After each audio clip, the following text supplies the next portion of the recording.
Hello everybody, this is PyroWaffel bringing another exciting episode of League of Legends. This time I'm gonna try something completely new. I downloaded the new update for LegReplay, and as you guys can see, I'm actually not in the game. Meaning I'm watching other people's gameplays right now. I watched this one. Why did I choose this one? It got some likes. It was only 22 minutes long, so it's not too long. And I think that both teams have a jungler, yes. So it's a stand deck match. I wonder who they sent top because I don't really. Oh yeah, okay, Fizz top, that makes sense. And it seems like we're watching Fizz. And this game is from Adam 000. You're boring. Oh. And this is after the patch. So jungling is much easier now. And the new champion came out too, as you guys probably already saw. There he is. There he is. And let me see if I can adjust and make the frame rate a little bit better. Let's put character quality. Let's put this all on medium.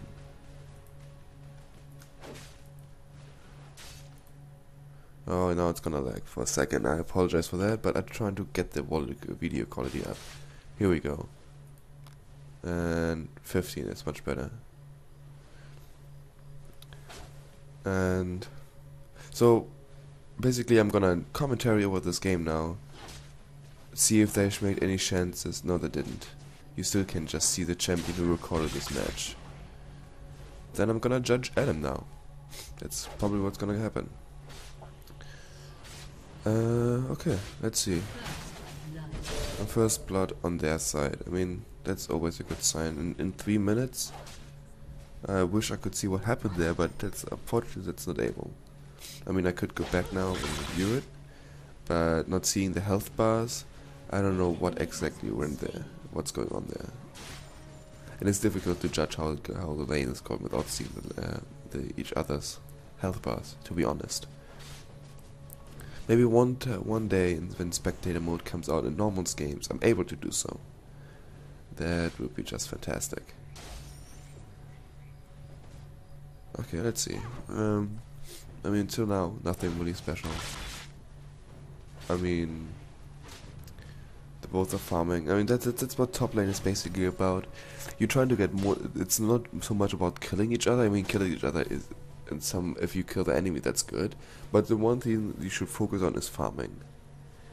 And both of those characters are keeping distance from each other, pretty smart, because both of them have pretty much a dash. And putting Fizz against Talon was a good choice. I mean, you could technically put a ranged character on top there, but then you putting Talon in his area of expertise, meaning taking this the range characters apart, because after all he is an assassin, he has a stash and everything. So it's gonna be an easy thing to jump up to the enemy and do a ton of damage. So as you switch the characters. While he cannot really do that to Fizz, or he's gonna, because both of them are oh, he got the kill back. But who got the other kill? I missed it actually. Oh, on bottom lane. So right now it seems like a really even match, and this is exactly what I just talked about. You cannot just dive on another assassin. This is what happens. They both have burst damage. You don't get the attack surprise because you yourself are a surprise character. So if you dive on him, you are always prepared to do the burst damage. And in the case of Fizz, he can just make himself invincible for a couple seconds. And when you try to escape, he can jump after you while you cannot dash away because he already used your dash or jump or whatever to dash onto him. So if you play against other assassins, something to keep in mind. But Fizz is doing great. Nothing really I can complain about. He's ahead of farm kill now. That's gonna put him in an advantage. For more mini farming, it's not too much.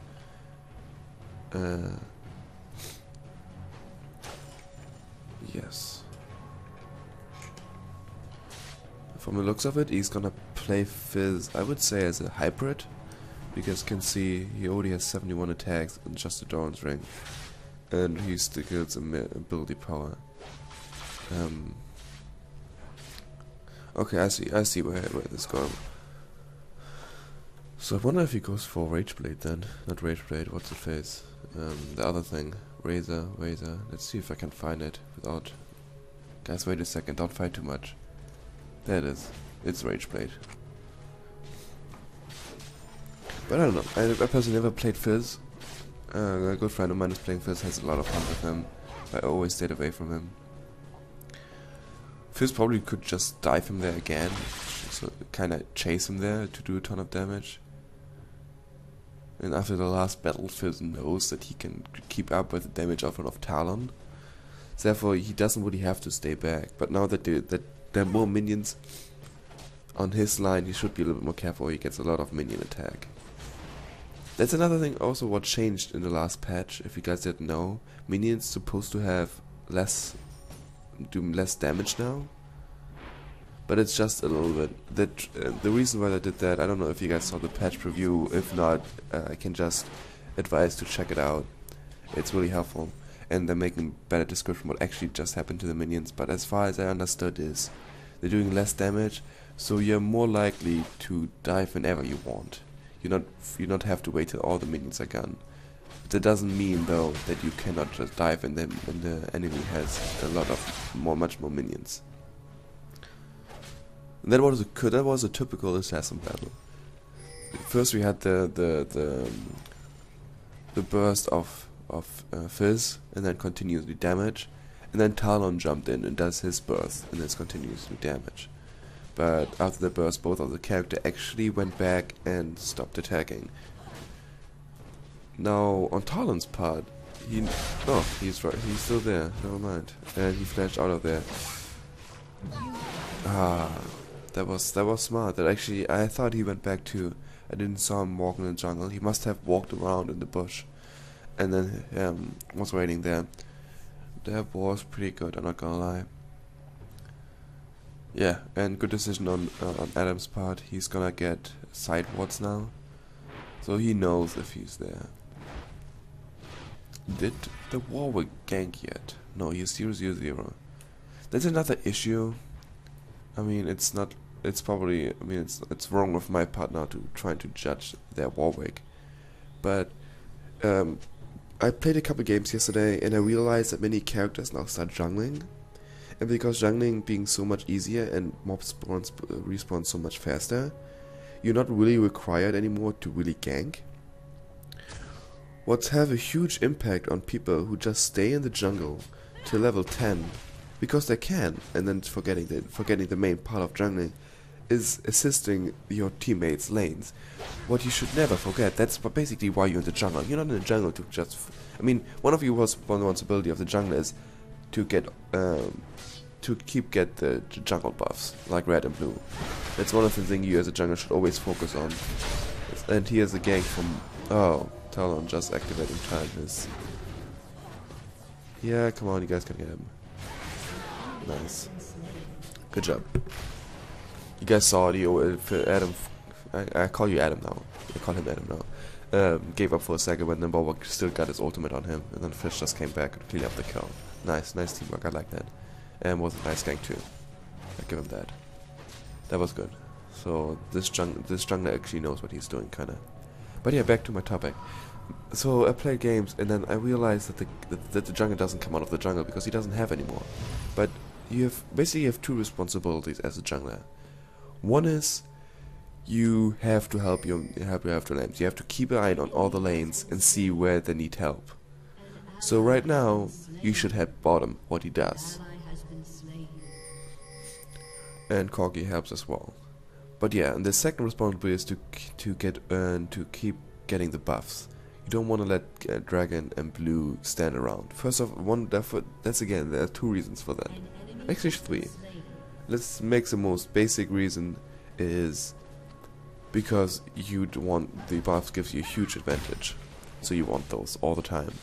Second is you want the money, of course. And third is you don't want the enemy team to get your buffs,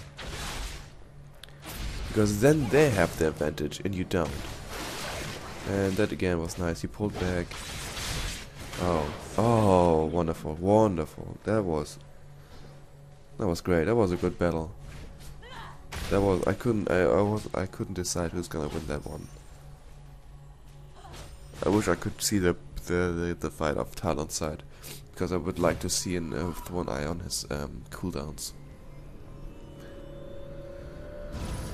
That was good. So it's 8-5 then, and each team still have all the turrets. Probably they're going to go after the Fizz now. Oh, wards? I don't know. I don't know what he's talking about. I'm sorry, I'm yawning. Okay. Anything else? I mean, let's check out the kill death things. So their gangplank doesn't do so well, while their Vayne is doing great. And then we have the Cocky, who's just doing fantastic. I mean, not fantastic, but really good for one. Katarina is doing decent. So is Fizz. 1-1-1 is a really solid basic score. Compared to Talon, he is an advantage. Is he? Yes. And so yeah, Talon is doing a good job on top. Let's throw an eye on his minion farm. He has 71 to 64, so he's doing great.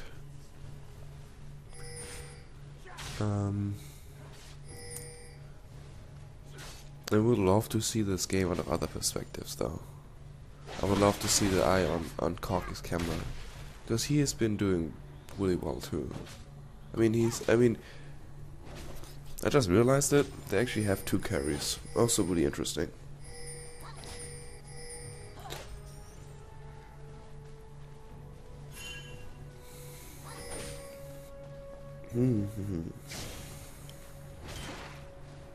Also would like to have a camera on bottom. I would just love to have spectator mode, especially in games like this. There's so many interesting things going on, but unfortunately I can just focus on one. I mean, honestly, you guys can tell me, but do you think this is interesting? Do you think that's... You guys can tell me, you can say if this game, if this is a fair fight, what's going on? If you can, respect, I can't. Except that they all died, suddenly. Yeah. That was kind of disappointing as well. I mean, the teammates were there. Silver came. But, okay, Katarina teleported back. Bot is always low. Passing. Okay, well, that's actually... Okay, now we know the town just disappeared in top bush. Hopefully... Here we go. Nice. That was pretty nice. He dodged the attack of Talon with the stick, and then dashed, kinda jumped towards him with the same attack, and then finished him off with his Origin Strike. Really nice. I like that. I have to yawn again. Okay, I don't want to yawn in the video. Well, never mind. Apparently this Fizz is going straight AP. Like I said, I never play Fizz. Actually, I don't know if he's an AP champion or not.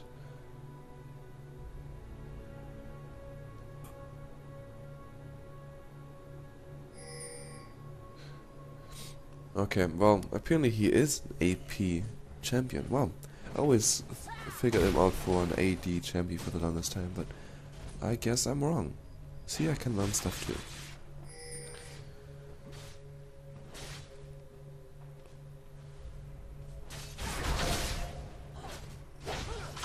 Well, I'm so tired. I just got out of bed. Oh yeah, what I was gonna talk about in a second. All this chat stuff, if you start yelling at your teammates, it's gonna help the game.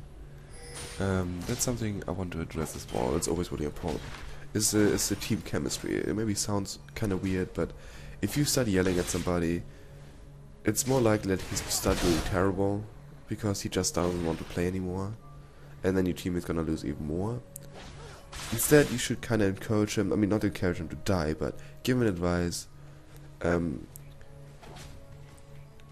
But at the same time, Warwick wasn't really yelling at him either. He was just saying that never know what was coming, what was true, and that they're always low. And passing.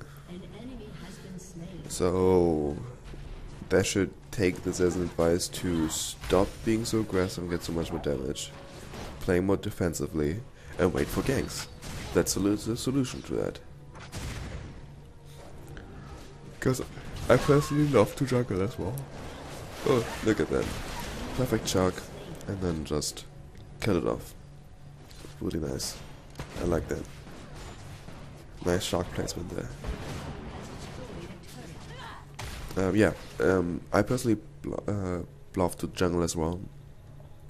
And if I see that that my friend's line is low and the enemy is pushing, there's not so much I can do. I could of course just dive in and tag 2 people, but when my team is not there to back me up, or if they're actually backing me up with low health, it's more likely that they're gonna die of this as a result. So this is always, if you wanna gank, you also have to keep an eye on that your health is not too low, that you're actually still able to fight. If you're not able to fight because your health is too low, then it's not a gank, then it's gonna turn into a 1 versus 2, what normally ends in disaster.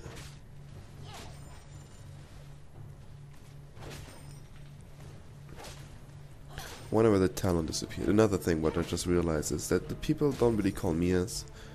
It's not really that important, especially not in normal games. Also, that's what you have. I'm sorry. I should get myself a cup of coffee. Mias, yeah. And basically, it's called map awareness. I mean, people who say you guys don't call Mias, it's nice if you say it, let your teammates know in the middle of a fight, but in general you should always have an eye on the minimap to see where the mini is going. That's what I'm doing. I always constantly have an eye on the minimap to see where my enemy's at. And fortunately he missed the shark right there, but he decided to dive anywhere. And I mean, that was not really talent was able to do so. I mean, he could start running away, but then the Katarina would be there to dash after him. And there's another fizz. Adam, you should turn around and help Katarina. Never mind. She got away. Oh, there was another bear too. Interesting.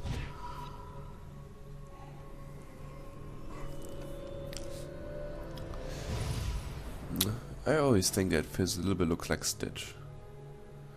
The mix between Stitch and a Morlock. But that's just my personal opinion. This game is 22 minutes long, so in the next 3 minutes something really groundbreaking has to happen, so that the enemy team is more likely to surrender, because I don't see that they can get the turret, all the turrets in 3 minutes. So I'm expecting a huge team fight then. From the looks of it, they're having an advantage on Corki. And their bear doesn't do too well, and so it's not the Talon. So what the enemy's team should do is focus on Corki first in a team fight.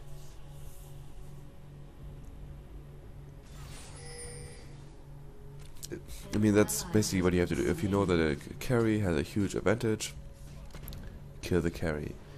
With a tank it's different. If a tank has a huge advantage and for some reason get a lot of farm, there's nothing much really you can do. You kinda screwed. Because you can't focus on the tank in the team fight. Because that's what, yeah, that's what the tank is there to take damage, and he is, because he got farm, he got extra. Okay, this is probably not. It's too early. Yeah, what I was just saying, I forgot it.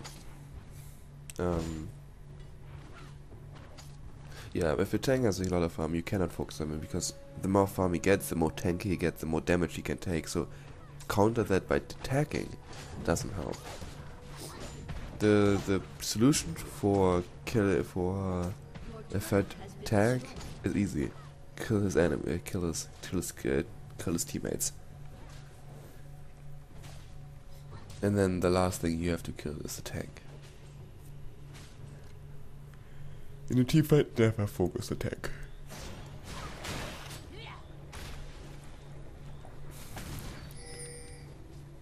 I won game and I lost games because of that.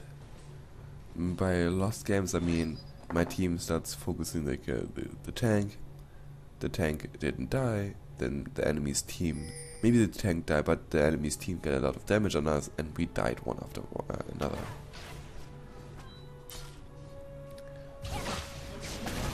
So What did they do wrong on this part? I can tell you guys. First of all, one of them already was dying. They were in a bad position, they were surrounded, and they're still engaged. They should have backed up and collected at the turret. And that was probably the game where they say that's stupid.